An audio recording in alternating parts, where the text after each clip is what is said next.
Detroit City Sportscast quick hit, or quick cast. Maybe we'll call it a quick cast because it's edited. No, it's just a regular. It's we'll just say it's a regular. It's just a regular. It's a City Sportscast. Yeah, it's a regular. Shorter. It's much shorter. So, to give you all a rundown, if this is going to probably be coming out the same time as our latest Make City Make Spence special, which was with Sean, we just finished with Sean Spence earlier. Like you always say it, but this is really, really fucking good. This is a fun one. Like Adam said before, we can listen to Sean talk city football and anything for all the time here. So we're not going to talk about Detroit City stuff because that was what Make City Make Expenses for y'all to look into. Not going to really have anything about the Red Wings to talk about, just because for that and the draft's next week, and there's still a chance that the Florida Panthers might choke and Edmonton might bring to Game 7, which Connor McDavid single-handedly putting on his fucking back. And we're not going to talk about the Tigers breaking my fucking heart right now. But we are going to talk about something. I do have one Tigers thing I want to get to real quick. Later on, it relates to what we're talking about as a whole with the Pistons. Okay. So we'll get to that at the end, though. All right. And I think I have a quick question, but I'll save that for the end. So we got to talk about the news that came out. Was it yesterday that the news came out, or was that Tuesday? I think it was 2 days ago. 2 days ago. So we've been talking recently. Last time you heard us talk about Detroit Pistons stuff, Troy Weaver was let go as general manager by new president of basketball operations, Treon Langdon. Now the decisions is Monty Williams staying, is Monty Williams go, and it's basically like, becoming like the Clash song that we've been growing up with from, I think it was from the London Calling album. I'll leave it to our friend Jackie to confirm with that for me on that. But long story short was Tom Gores and the Detroit Pistons willing to eat? Adam can confirm the length of the contract and the amount of monetary and call it quits and part ways with Monty Williams after one season. Even though, despite apparently discussions and repeated conversations between Treon Langdon and Monty Williams, it was announced that the Pistons have parted ways with head coach Monty Williams a couple of days after announcing an assistant coach move. So, Adam, I suppose I'll get your thoughts on this as I bring up the name of, was it Fred Vinson that the Fred Pistons? Vinson, from the Pelicans. Yep. So Fred Vinson was the assistant coach that was hired at the time as an assistant coach. So, and it was a good hire too. It was a good hire. That was a good hire. So, your thoughts on calling it quits with Monty Williams after 1 year, despite all the years on the deal and all the guaranteed money, the timing of it, because the NBA draft is next Wednesday and Thursday, the first year that they're doing 2 nights of the draft. In your mind, did you see it as a necessary move regardless of that, or would you have wanted to see Monty get 1 year at least? I mean, I've said on past Detroit City Sportscast that I would have liked to see Monty get 1 more year, mainly because I think we are now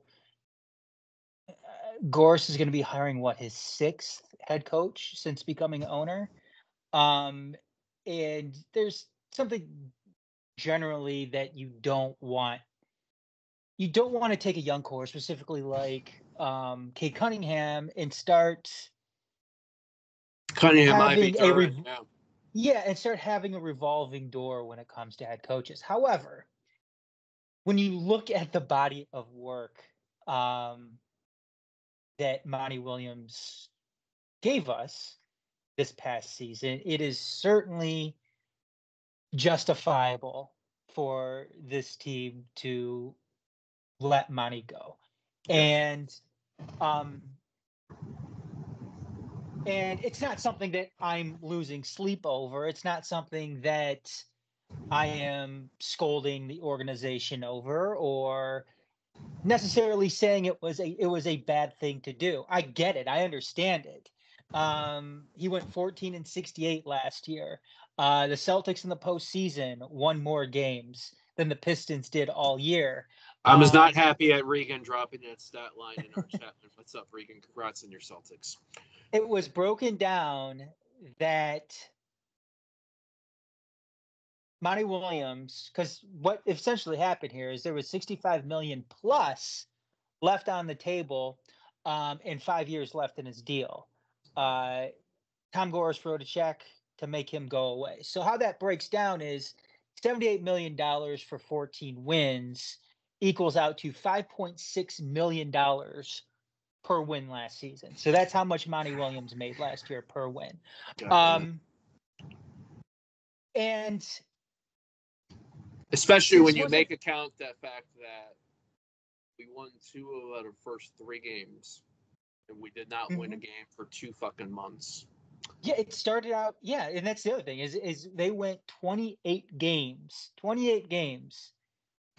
losing streak, during that stretch last year. And there are other long stretches too where they didn't win a game. I mean, it just wasn't the 28 game losing streak. There were plenty of other stretches in there where, you're thinking like where you're looking down the schedule and saying, okay, can they beat Memphis? There's a game right there that they could win, Memphis, and then that game came and went. It was another loss. But there were other things too. It wasn't just the wins and losses for Monty Williams. The approach for Jaden Ivey at the start of the year. Oh yeah, that's one thing I was going to mention too. Is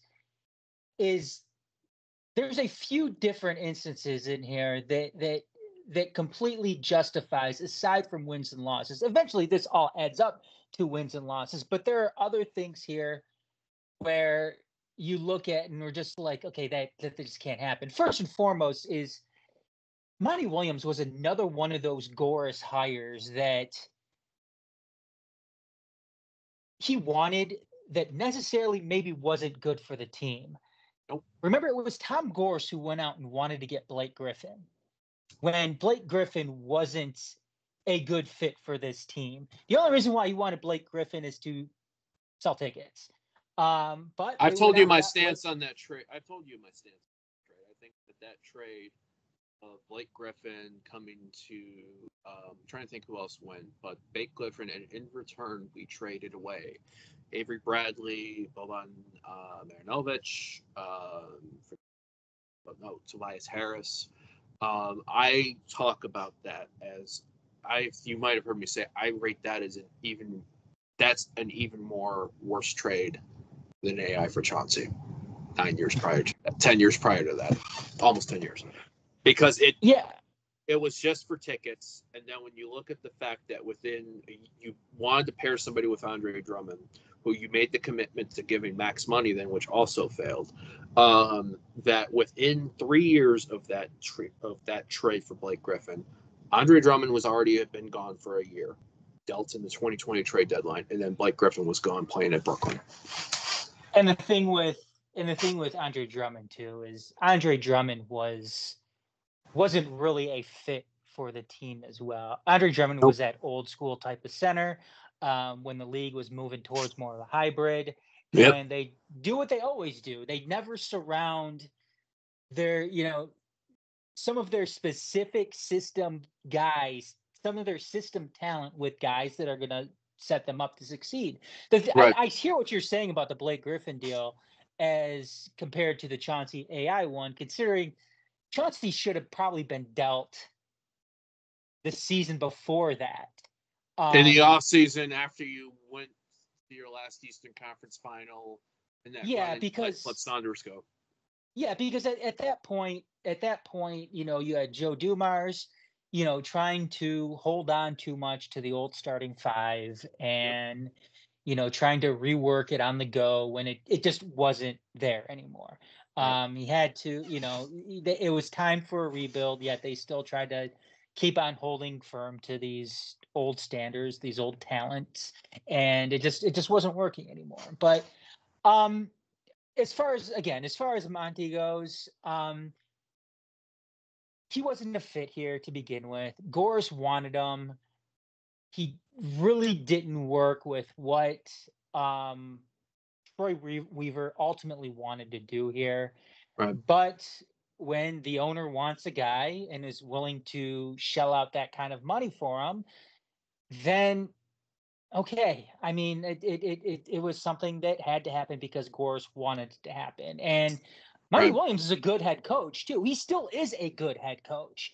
You could have said he got a raw deal too in Phoenix when, Matt Ishbia canned him there. But it was what it is, and you move on from there. And there's some serious, speculation on whether or not Monty even wanted to coach last year. Remember, after he left Phoenix, he's still dealing with the death of his wife.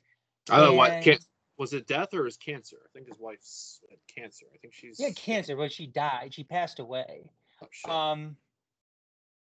And he's dealing with that, and he always said that he wanted to take a year off. And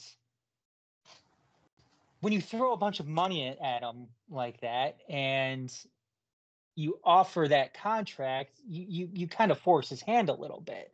And he was, I don't want to say he's strong-armed. Obviously he could have said no to the money, but it's you and I are fans of the Godfather series. Oh God. Trilogy, Garrett. And what did Gores do? He made him an offer he couldn't refuse, and he took it. Yeah. And then actually, Ani's first wife, yes, died in 2016. His current wife, alive, breast cancer, no longer has it as of December of 2020. Yes, but that's right. He's doing, death of his first wife, dealing with plenty of family issues outside of basketball.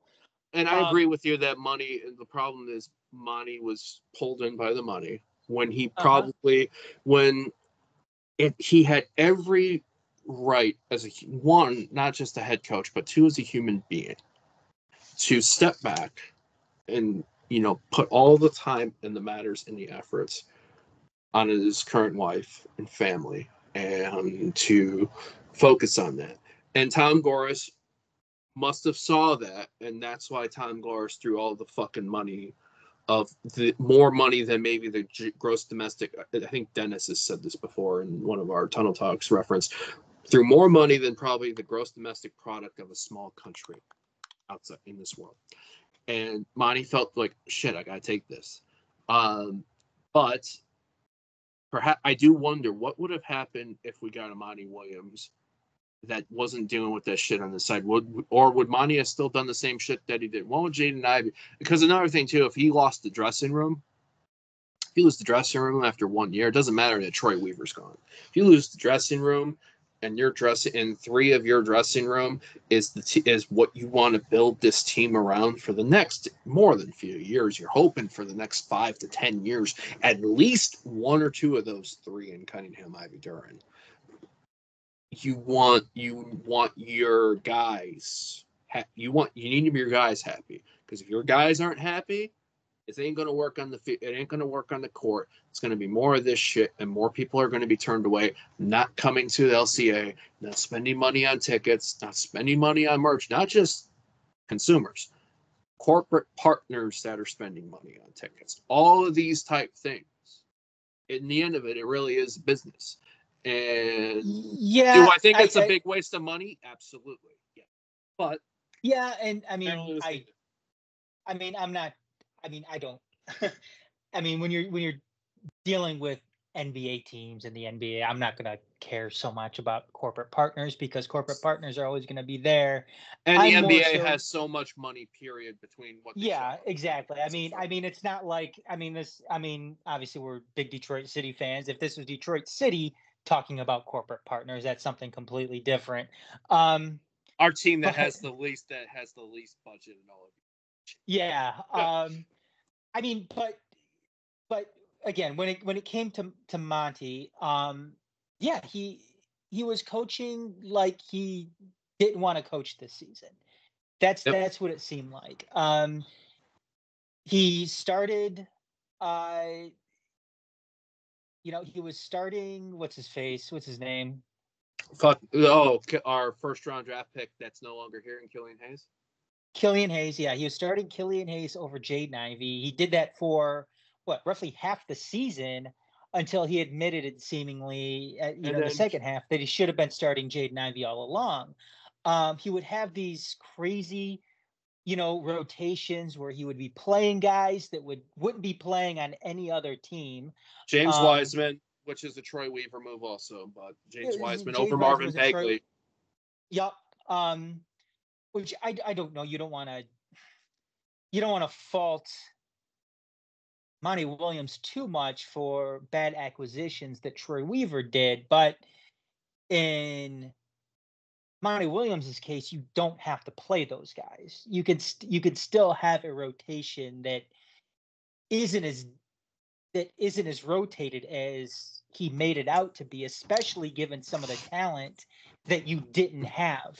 And then, like we were just talking about Spence in the Make City Make Spence episode, where we're talking about Danny Dichio, head coach of the Detroit City FC, and not being a guy who is making decisions and explaining it in a way that, oh, well, I made that decision just because I made that decision.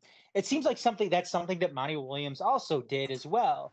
He was the smartest man in the room, and I made that decision because I'm the smartest man in the room. It was very, and that's not something.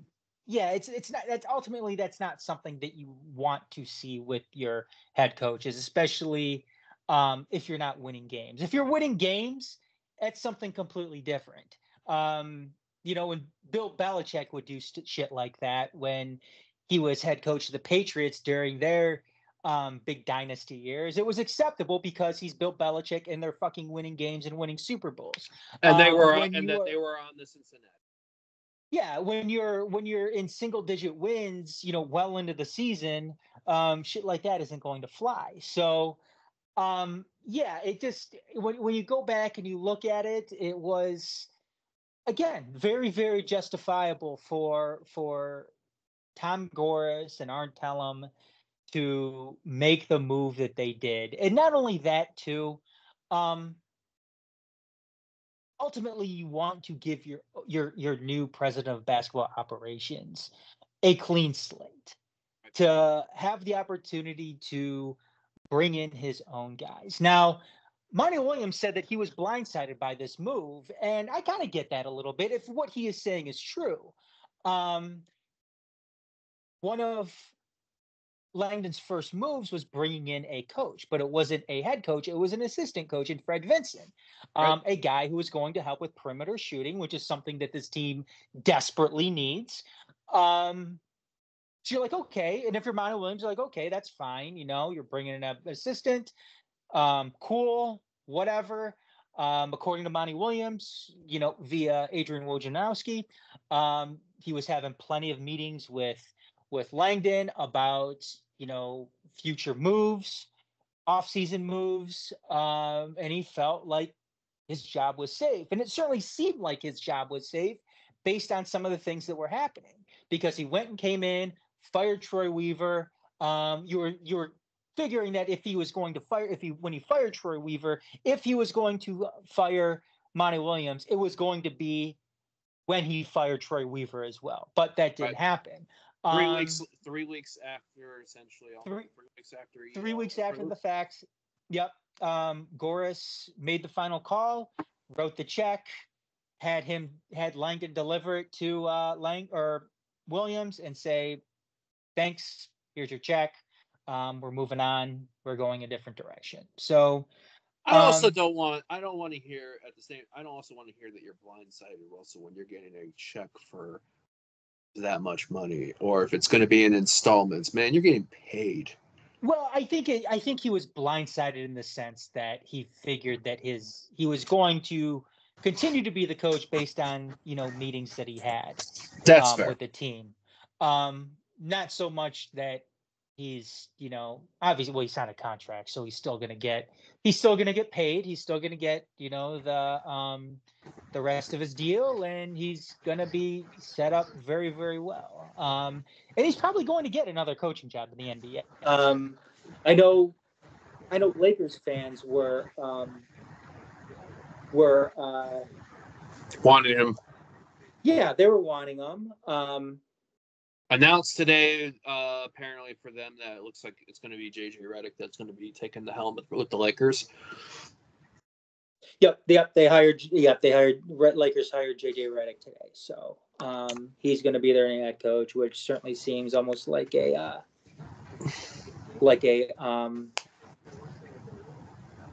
secondary move for them, because they wanted the guy from UConn, I believe. So, but anyways. Not Bobby Hurley, but I forget his brother. For coach Detroit, I'm looking at the article. I think it's also interesting because even the New York Times wrote a piece about Monty Williams being let go, which I think is very interesting on that. But I also know that the New York Times is working in tandem a lot with the Athletic these days. Per the Free Press today, team source, apparently anonymous team source, because details are being worked through. I feel that's close to us lately with our experiences. We ain't going to tell you what that is. You all have to just decipher that shit. 4 candidates are apparently being interviewed by the team. Sean Sweeney, assistant coach for Dallas Mavericks, who just got knocked out, made it to the NBA Finals, lost in 5 to the Celtics. Minnesota Timberwolves assistant Micah Norrie, New Orleans Pelicans assistant James Borrego. So you have another Pelicans assistant coach, and former Cleveland Cavaliers head coach J.B. Bickerstaff. So I'm going to be completely honest. Don't really know too much about all of these guys in particular. Bickerstaff, if anybody, seems like he could have some promise because he took over for Cleveland for former Michigan head coach John Beilein. Took him to 44, 51, and 48 wins, so back-to-back playoff appearances. But after getting knocked out in 5 games by the Celtics, Cleveland felt that it was time to part ways. So you could go that route, similar to how the Pistons immediately went for Dwayne Casey after the Raptors cut ties. Apparently, I forget who the Raptors hired, but they won the title the next year. That's all I know. He's at Philly now, I think. Nick's, I can't think of the name right now. I don't really want to look it up. But honestly, it's I agree with you in that give Trayon Langdon carte blanche. This is his first big role, not just first role, because he was responsible for bringing people in for the Pelicans and their success, but now he's at the top, and he gets to build this team out, this organization that in the basketball operations out in the way that he wants to do that.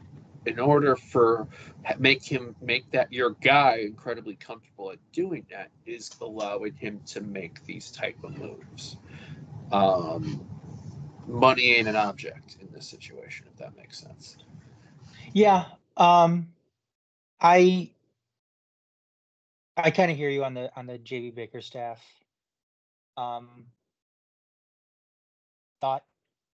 mainly because of how this team right now is set up.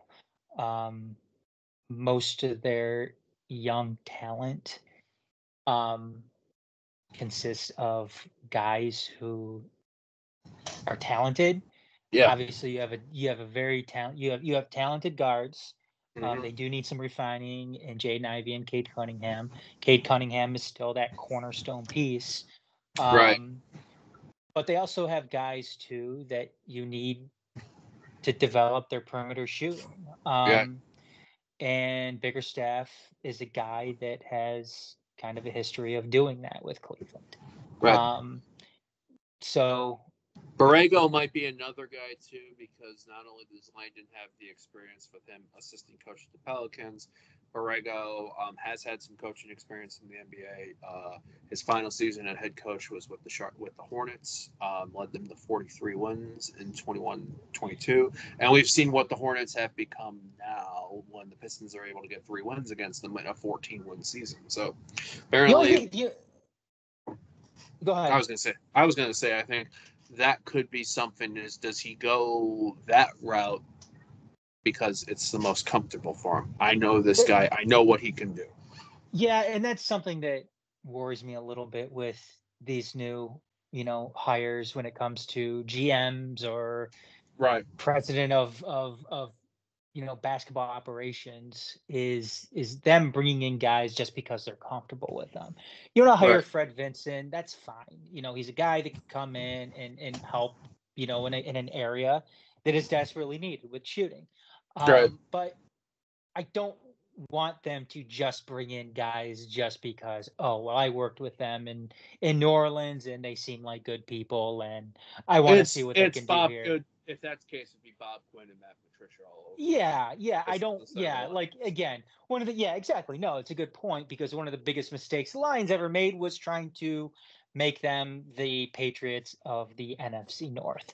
And it didn't work unless you have, a once in a generational talent like Tom Brady quarterbacking your team. It's not going to work for anybody.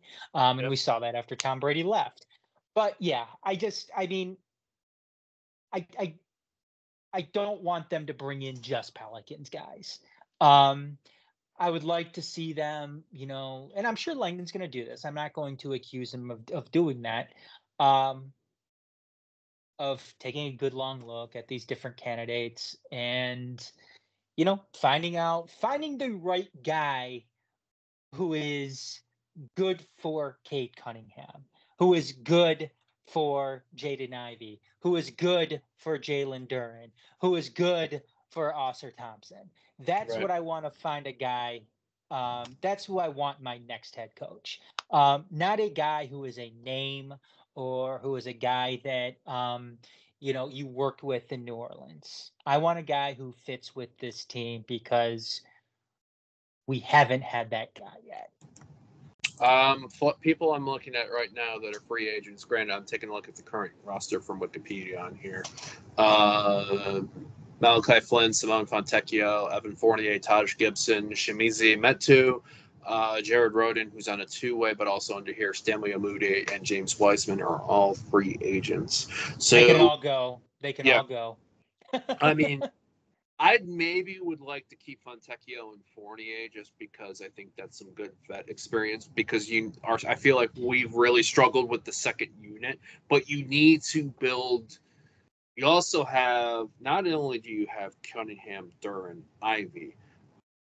I wouldn't be remiss if I didn't talk about Isaiah Stewart because he's been somebody that's been with this team and somebody that was prior to Jalen Duren seen as a guy that's up there with Cade and that, who's now since modified his game, maybe doing more bench stuff, definitely shooting more from the perimeter now than used to be when he would try to start shit with LeBron.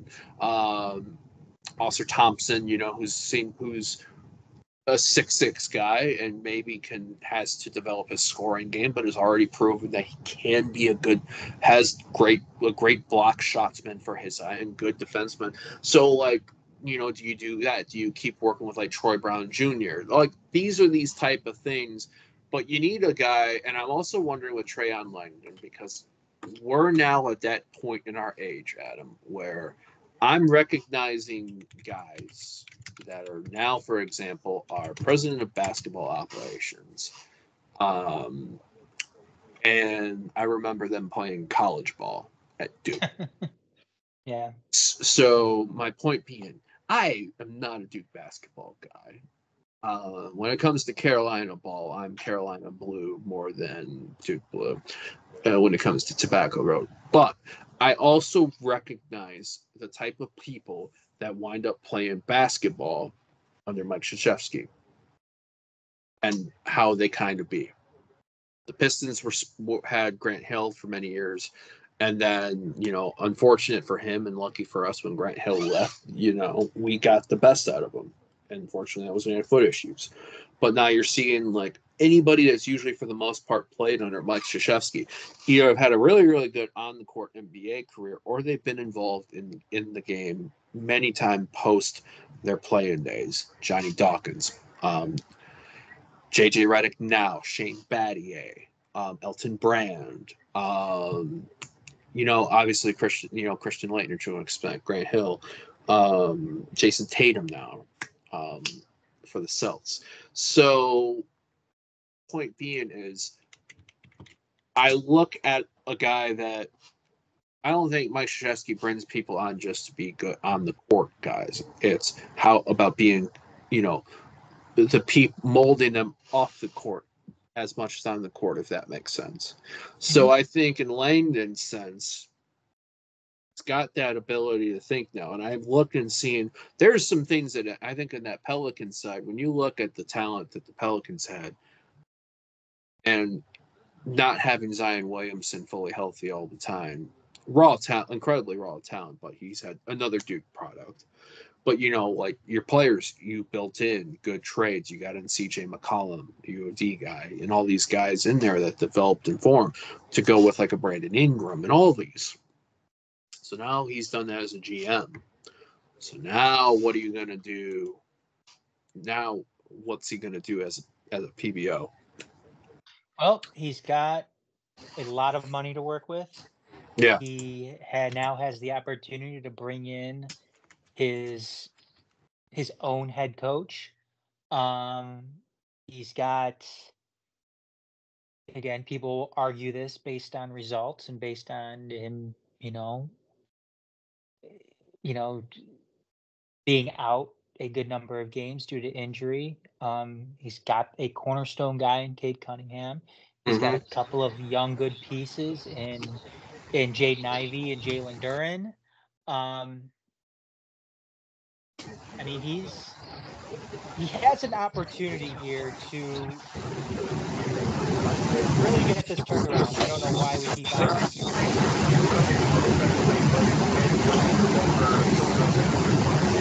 What are you thinking? I'm getting like all this feedback. I think it's going away though. Okay, it might have been me. I don't know why that happens.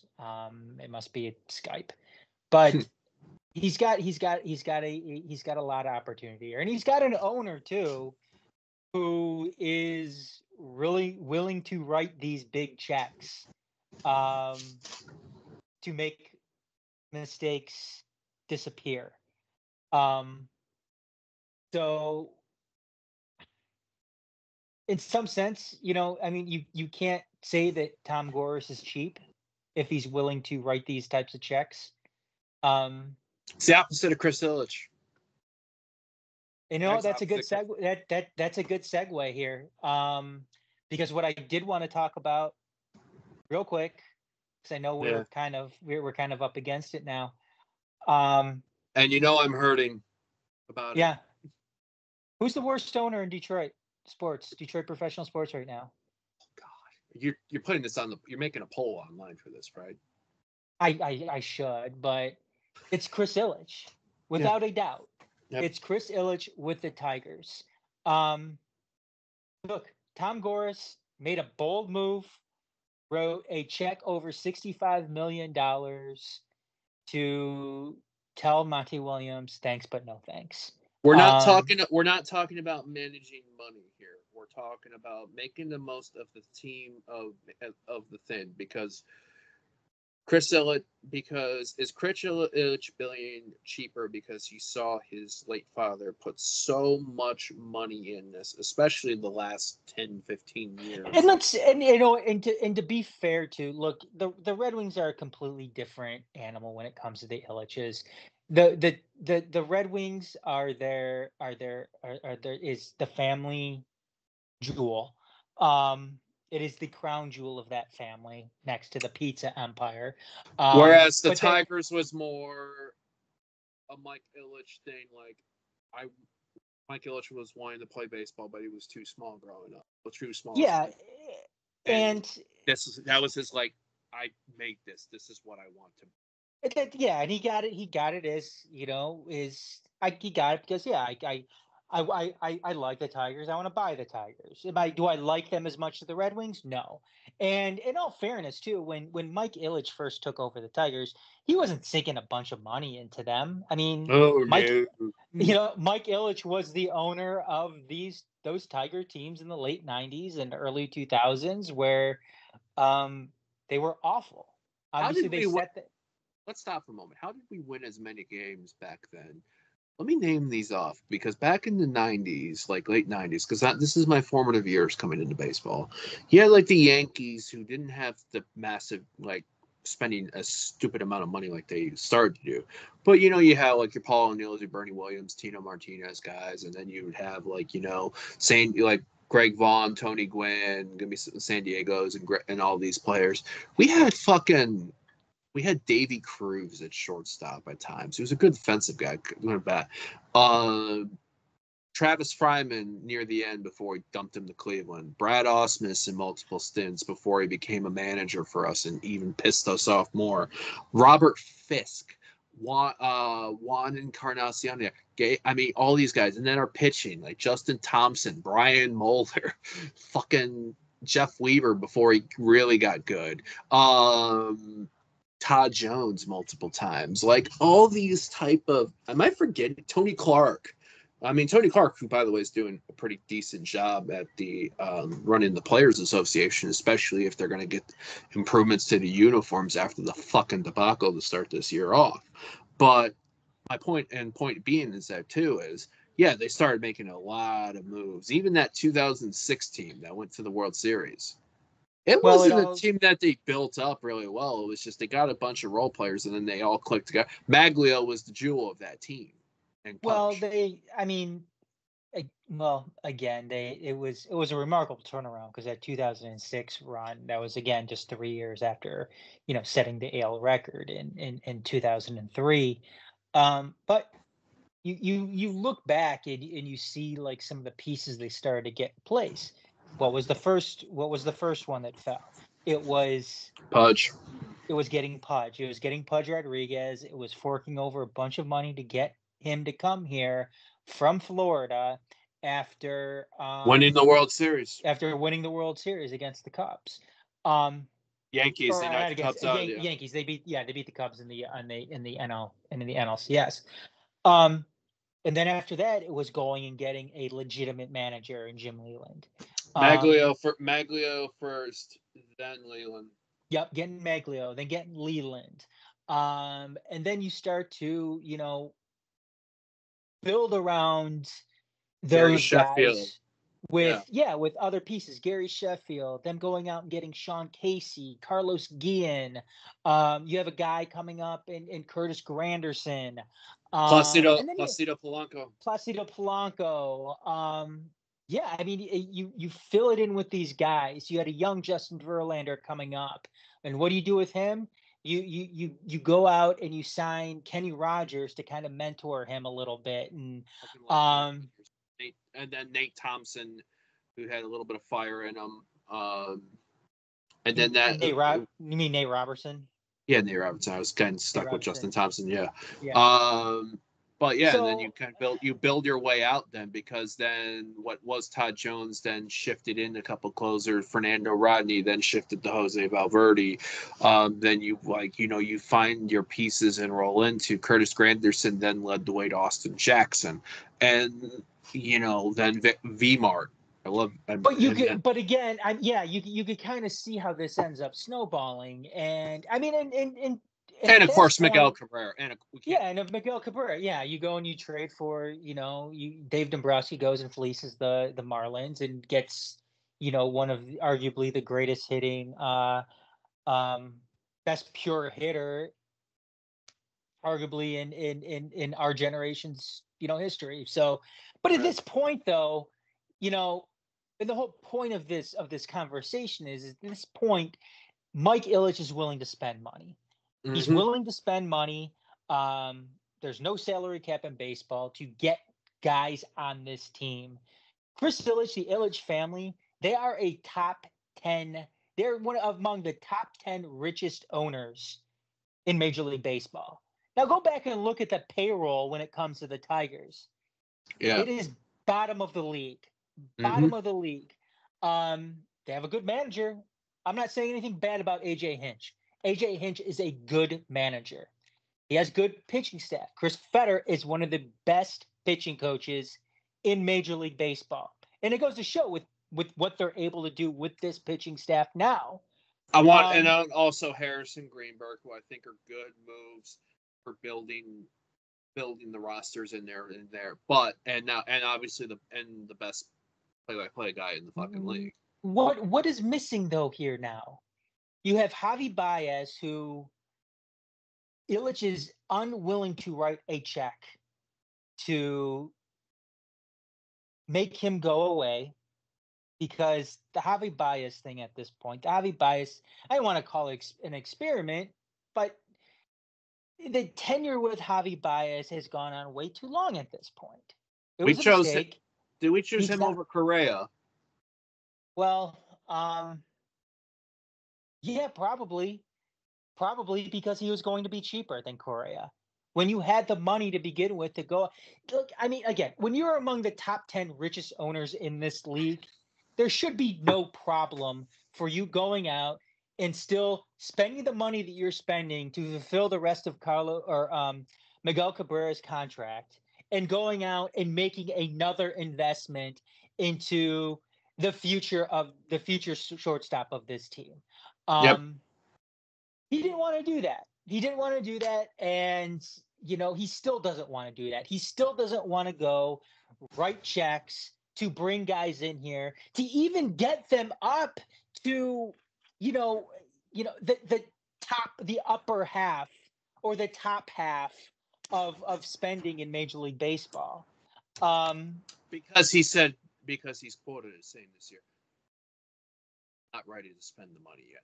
What point in this team do you have to be ready to spend the money, especially how we started this year? What have we always heard, Garrett? We've always heard leading up to this, we need to make sure Miguel Cabrera's contract is off the books. Newsflash. Okay. It's off the books. It's off the books. Even when he was on this team, you could still spend money. It's not like we're not asking anybody to go out here and spend like the Dodgers or spend like the Mets or anything like that. We're just asking you to go and get a couple of pieces in here to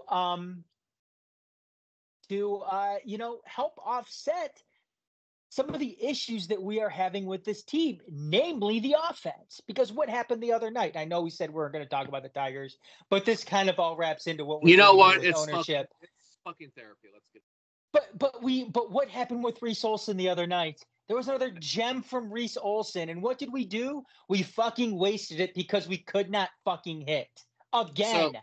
How many times has that happened this year, Garrett? Where we had our pitching staff go out there, throw a fucking gem, and we just sit there and waste it because we can't do shit at the plate. Even Tuesday with Casey Mize, he let in 2 runs before he got his first out of the game. Maintain the course. That was the only offense Atlanta scored.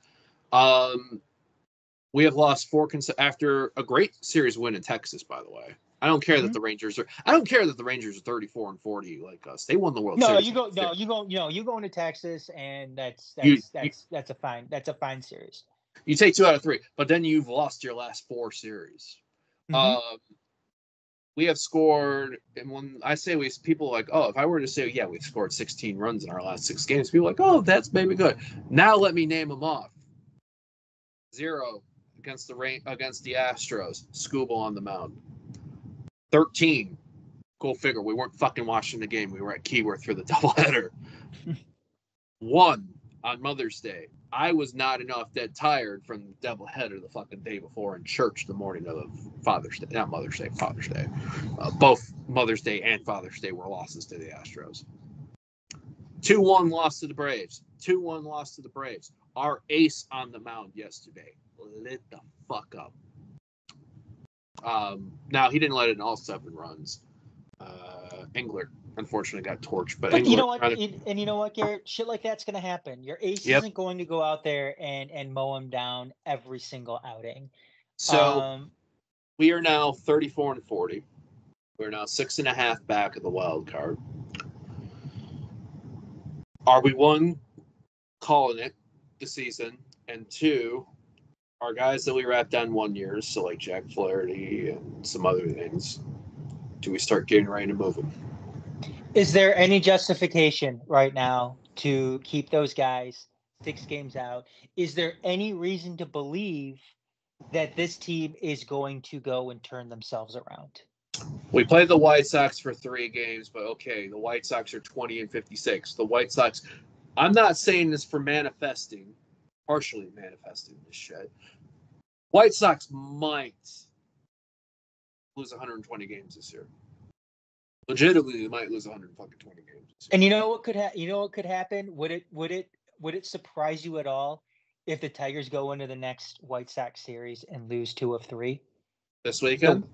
The way that this team plays, at America. Yeah, the way that this team plays, I wouldn't be surprised by it. What's the 3? Let me look at who's pitching.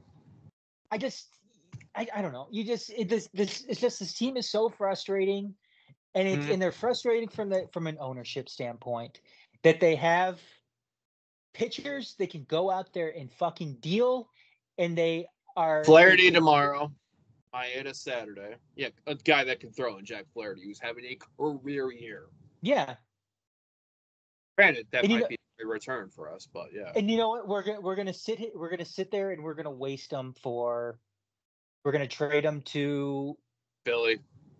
We're gonna trade them to Philly, or we're gonna trade them to, I don't know, Baltimore and Seattle. Seattle doesn't need any more good pitching. Seattle has scored less runs than us. How about that stupefying fact that I'm saying here? Seattle has scored 7 less runs than us, playing 3 more games. But they lead the fucking West because they've only allowed 288. They're 7-3 in their last 10. They're 27-12 at home. Well, that's something that was kind of plaguing the Tigers a little bit earlier on in the season. We suck at home. Stuff like, if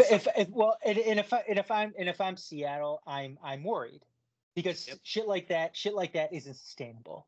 You're not going to continue to win games that way. However, the AL West this year is like the AL Central last year. Yeah, fair enough. But again, like I said, it's frustrating. I don't know if there's any justification or any reason to believe that this team is going to turn themselves around and make it so they should go and keep Flaherty. I want them to keep Flaherty. Flaherty. I just don't know if there's justification to do that. And I'm sure Chris Ilitch doesn't fucking care either. You know, he's going to go. They're going to go and sell Flaherty, get some prospects back, and it's going to be better for Ilitch's bottom line in that sense. Was Maeda 1 year or no? No, I think it was a 2-year. I know he definitely wasn't a 1 year.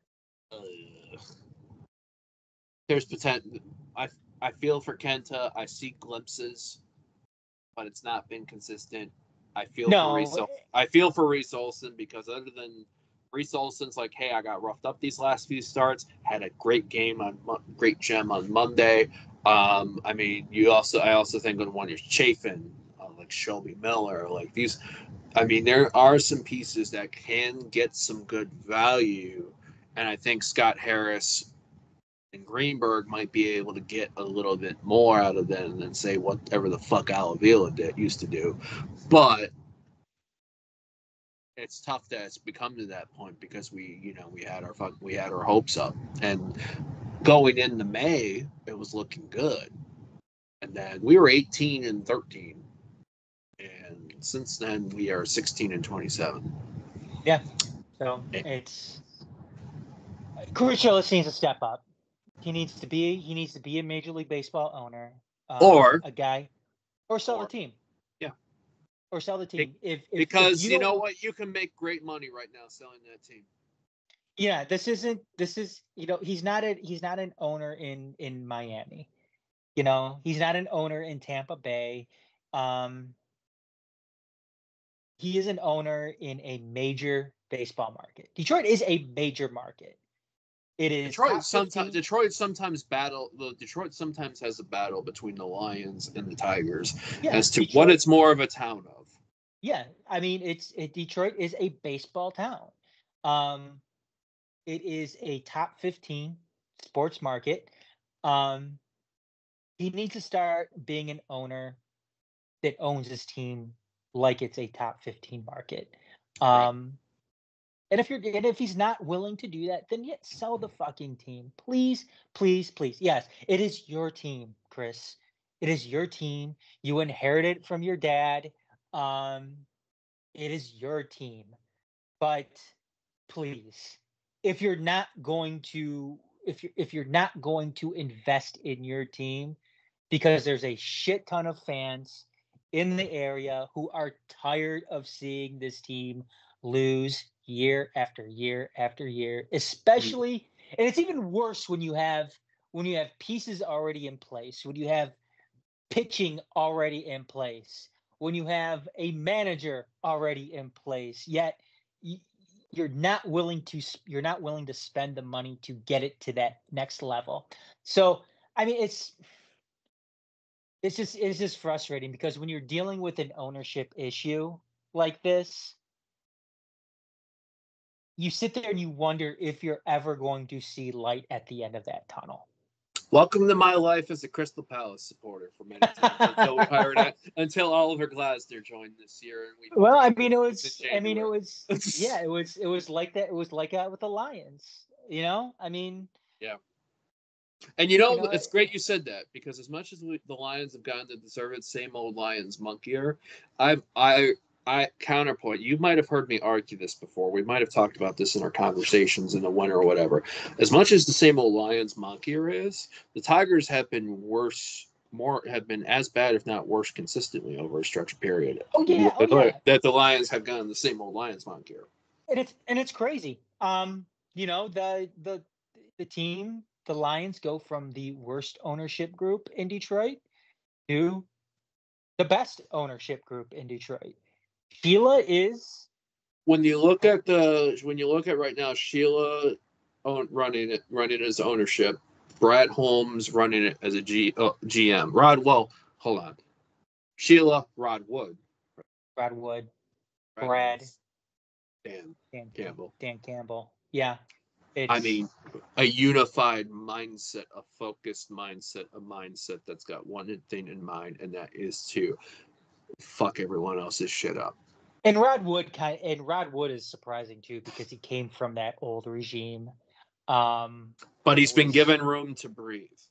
Yeah, he's been given room to breathe, and I mean, he's reinvented himself in a sense from that executive position, and he's made it so fans don't want him gone. But it's just crazy. It's crazy to think still that the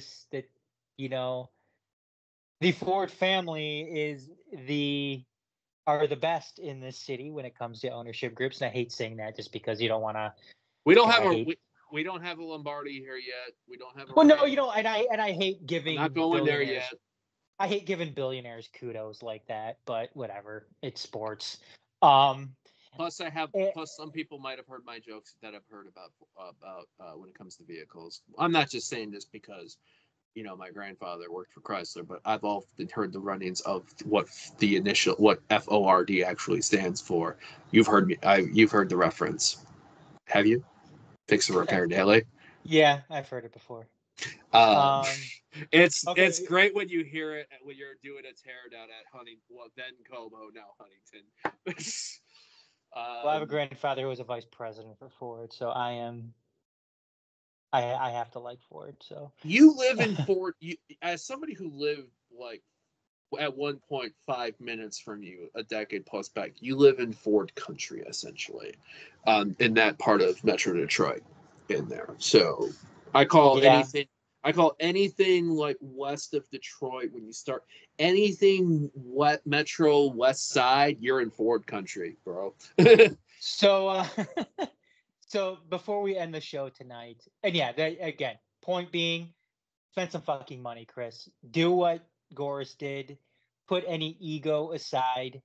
Write checks to make either people go away or to bring people aboard. And I kind of miss. And you were talking about Javi Baez. Yeah, he's been bad, but considering that he's great with men on, and I'd rather have him than Kreidler at shortstop right now. That's saying a lot. Anyway. Jake Bates? Oh, no. Fuck that. Like, okay, real quick on Jake Bates. They signed him to a 2-year deal. They already have 2 other kickers in camp right now. One got waived. They waived Turner. Oh, they waived Turner? They waived Turner with Bates. They kept Badgley and waived Turner. Okay, so they've got Bagley, who is apparently kicking much better and has that NFL experience, has that big game experience, something that Bates does not have. So I think people need to be realistic about this. But let's rank the owners in Detroit, and we're going to include Detroit City in this as well.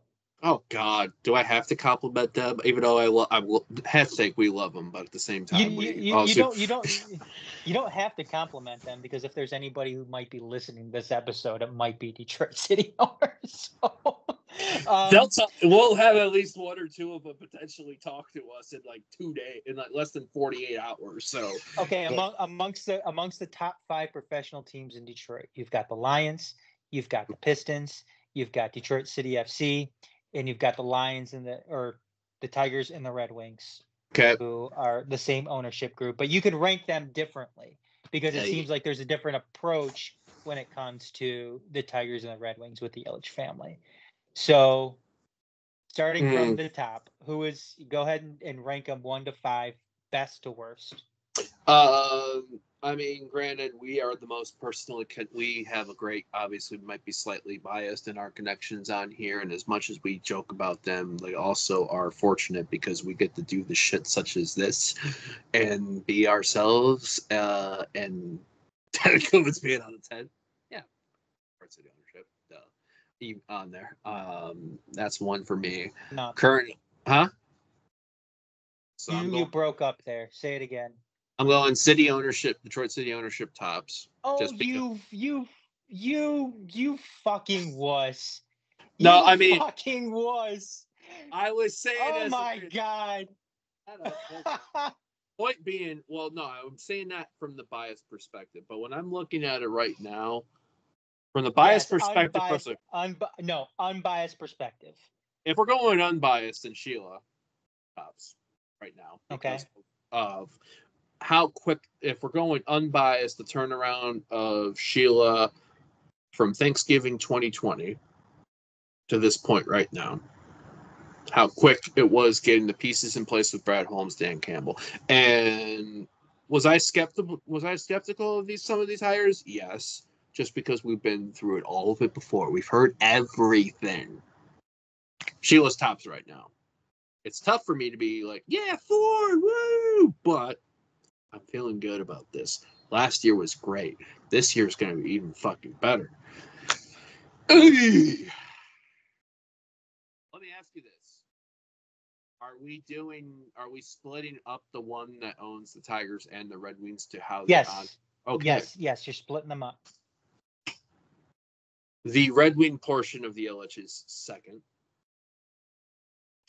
I argue that would be even better if Marian Ilitch would be able to have a control in it.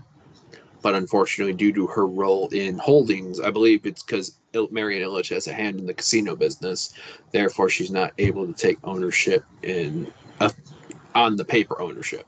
Because I think the Tigers was Mike Ilitch's baby. I think Marian Ilitch's thing is the Wings. Is that fair? Mm-hmm. And it's and Marian Ilitch is probably the reason why Sergei Fedorov's not going to have number 91 retired unless Steve Yzerman really makes it happen out there. So Wings are 2. This year could be highly dependent if they go down to number 3. The tools are in place. What the Lions' past season was, this year's the Red Wings time for that. But so Sheila 1, Red Wings 2. Now I'll put City at 3. Consistency. Pain in the ass? Yes. I'm saying this out of love. We also know we also are in, Adam and I can both attest, we're in this way too fucking much. So, but I'll still willing to go that. I mean, could it be always, then I'm going Gores. Then I'm going Tiger Sports in the Village. You have the same exact ranking that I do. It is, yeah, Sheila, you have to put her at number 1. Again, what she was able, it seems like she was listening to people. She listened to people. Which was the first time that happened in 25, 30 fucking years. For the yeah, she listened to people, got the right people in place, had them make the decisions, and all of a sudden, when you have football people making football decisions, good things happen. Which is the same thing that goes with the Red Wings.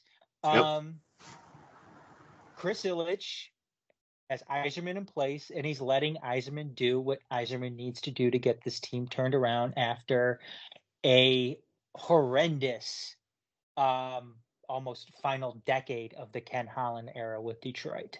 Ken Holland reign of terror. That's what we're calling it. Yes, that's a good one. So yeah, it's the Red Wings are number 2 because you are letting a good hockey mind in Steve Yzerman make hockey decisions. Yes, 3 is Detroit City. I like what you said in consistency. There is a certain excellence when it comes to what happens on the pitch, even with them going up a league. And it was a big jump. You know, it's not like you're going from League One, USL League One to USL Championship. By all account, NISA, especially now the NISA that Detroit City was in, you know, in all fairness, is a lot better than the NISA now. The NISA now may as well be 4th tier, 5th tier in any, you know, in U.S. soccer, even though I know they only recognize, you know, 3 tiers. I'll also say, as much as I talk about the frustration we have in our, I got to commend them though, because it's also been a level of connection that you could still have for the most part in personability, not just the two of us, but also when you look at the terms of having to deal with the many things that is the community, that the stadium that they're currently in, the communities that they're taking part in their things now, right? Yeah, they are very connected with the community. There is a consistency with them when it comes to on the field, on the pitch excellence. Yes, there is a lot of things that they do that make us scratch our head, want us to, you know, make us want to rip out our hair. Too much. Again, there's but that's part of the plenty of the instances. I think you faded for a minute. Yeah, there's an operation to them that is very, very unique. Sometimes you love it, sometimes you absolutely hate it, but at the end of the day, they do have consistency on the pitch, and it was impressive what they have been able to do so far, going from NISA to USL Championship. So, and also, by the way, not like being frugal and being like aware of what they have, of the resources that they have, and making the most out of the resources that they have, because they do spend the least in the USL Championship, but they're making good out of it right now. Yeah, but you know what though too, I've had this, we've had these conversations, we've heard, the ownership, whether it be Alex Wright, especially Alex Wright, he says that he stays out of the way when it comes to the soccer decisions. And that's I think that's absolutely true. You have hands-off owners, I think, in that sense, and they are able to hire good guys to come in here and make those decisions. I know I wasn't around when they went from Ben Perman to Trevor, but I've heard about people being very disappointed when Ben left because of the unknown that the team was embarking on when they brought in Trevor James. And Trevor James is, again, a city legend, a living city legend, because he's still with this team as the sporting director. And he's now making decisions after being the head coach. And he goes and he brings on a guy in Danny Dichio, who has done a very good job so far in his first season with City. So also Tiffany James too, because that's the ace in the hole right there. Yeah, absolutely. To have somebody sports mind who can be not just the wife to the person on that, but also have the savviness to come up with nutrition plans, but also take the time and listen. And be a great resource for players, so they're not just employees, they are people. Exactly. And real quick to just kind of finish things up, because we got to get off here. It's almost 11 o'clock. Yeah. Gores obviously willing to write checks now, and then Chris Ilitch with the Tigers for everything we've talked about. So yeah, I go Lions, Red Wings, City, Pistons, Tigers. And these could always change over the course of time. Come back to us at the end of the year. See how we're feeling on these type of things. Power rankings. They're power rankings. The fucking power rankings. These aren't the wankings that you might have heard in Tunnel Talk for all that stuff. These are going to be a more respectable power ranking stuff. All right. It is almost 11 o'clock. I got to get gas. And it's also Grilled Chicken Taco Day at Del Taco. They're open late by me. So somebody's got to get a late night snack. Adam, I know we talked about Make City, Make Spence. Ways that we can find, ways people can check out all of our stuff. Find me at TMS Next Adam. You can hit us up at Detroit@themajorsports.com. And then on YouTube, youtube.com/TheMajorsTV. Find us on Spotify. Find us on Apple Podcasts. And then hit that like and subscribe button, and leave us some reviews as well. Help us with that algorithm. So. Personals, Twitter, Instagram, Discord at GM Comats. So in addition to the molding and recap videos you see on the Majors TV, there's also molding over City and all of our content we're doing on our Detroit City-centric portion of the Majors. 451 Detroit's latest episode of Tunnel Talk dropped yesterday, as well as also check out some of the live stuff and things that we're going to be doing there. To give anybody a kind of heads up for anyone's Saturday stuff, look, how we're going to do Keyword Saturday is going to be a little bit up in the air. I'm going to be at the first game for the women. I am not staying for both. It's too fucking hot. But we'll do something, I'm sure, for the friendly Adam. We'll probably know in that. We got some, as you saw, we got some people in place. Shout out to JR for help adjusting on time. It's also Justin and Sal. Also like, subscribe. Thanks also for the kind words, the people checking out, people leaving the comments and stuff. Wherever you check out our stuff on the websites, or even because Detroit City Sicko Nation's far and wide. So, I think that's it for now. Like I said, it's late. I gotta get food and gas. Adam over there, Garrett over here. Thanks for taking the time to check out this version of Detroit City Sportscast. Chris Ilitch spends some fucking money. Detroit Pistons steps in the right direction, hoping to get better. Till next time, y'all.